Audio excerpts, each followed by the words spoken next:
Hey guys, thanks for tuning in to another video on ForgottenWeapons.com. I'm Ian McCollum, and I'm here today by the gracious invitation of the French Gendarmerie at the Central Ballistic Lab of the Gendarmerie Nationale, taking a look at some of their particularly interesting and rare firearms.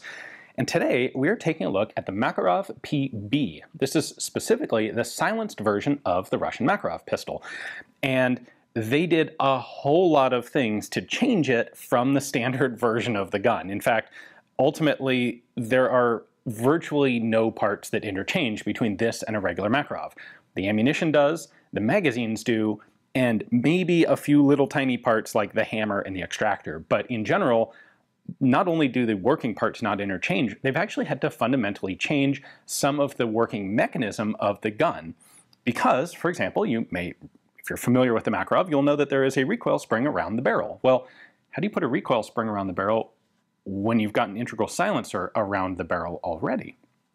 Now, this was developed at the Tula arsenal. It was put into production in 1967, so kind of height of the Cold War. This is the covert wet work pistol for the Soviet Union, and it would remain in production until the 1980s, and then, even more interestingly, went back into production at Ishevsk circa 2000. And I'm honestly not sure if it's still in production or not.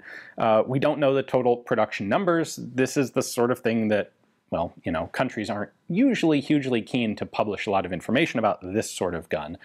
But what I can show you is a complete teardown of how this works, because I think inside it is fascinating mechanically.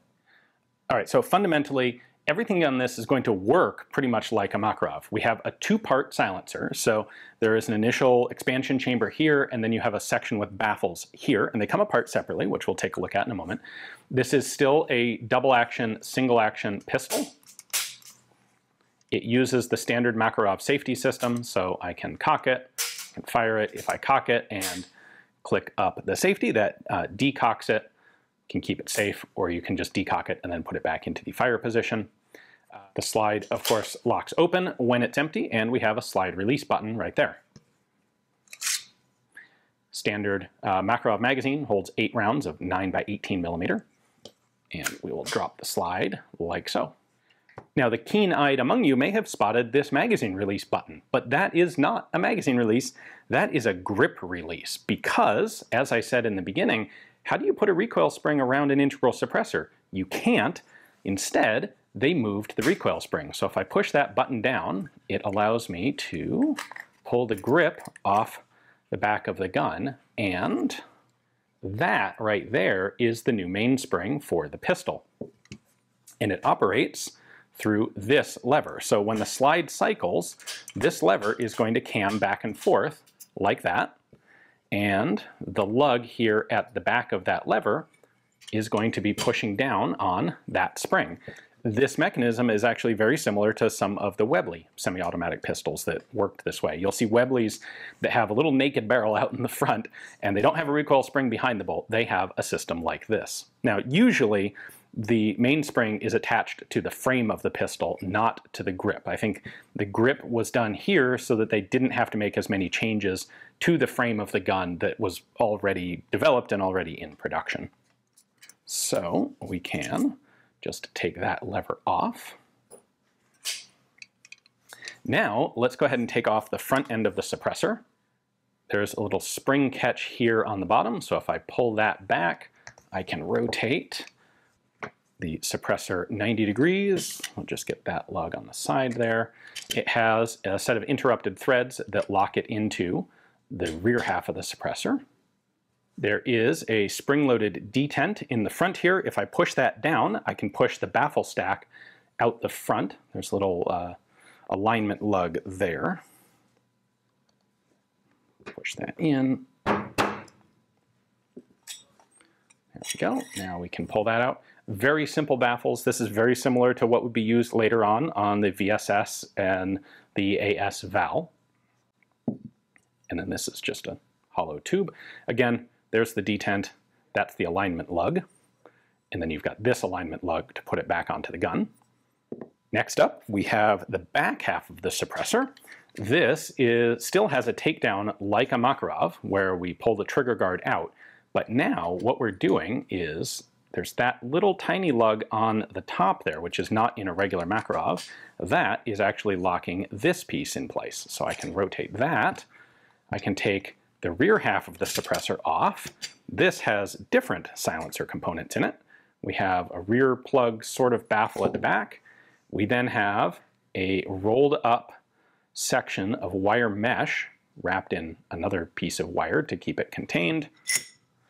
And then we have the front plug, not really a baffle, but that's got the interrupted lugs to lock into that guy. And then this is also a hollow tube. And having gone that far, we can then pull the slide back, kind of like a regular Makarov, lift it up, pull it off the barrel, and we're left with the totally stripped frame. There are 8 gigantic holes in the barrel here, and those have 2 purposes. One of them is to vent gas into this wire mesh. That's sort of the first stage of suppression. The mesh, you'll notice the mesh is located over all of these holes, right there. That mesh will slow and cool the expanding gas out of the barrel to help quiet it down, reduce its pressure, reduce its energy.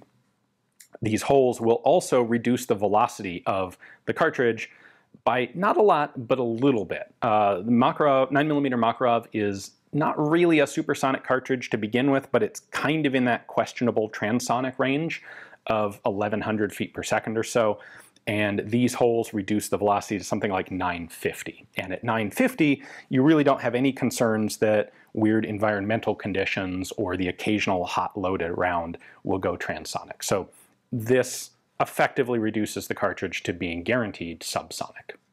The rest of this is pretty standard. The slide is a little bit of a different shape, but the internal mechanism here is all the same. The safety, the firing pin, the hammer, all of that. The trigger mechanism here is essentially, it's all the same. We have this additional plate, and that's the little catch that holds the grip on. Everything else back here is pretty normal. This is your hammer spring, that's your mag catch spring, and you can remove them, which I'm not going to do today.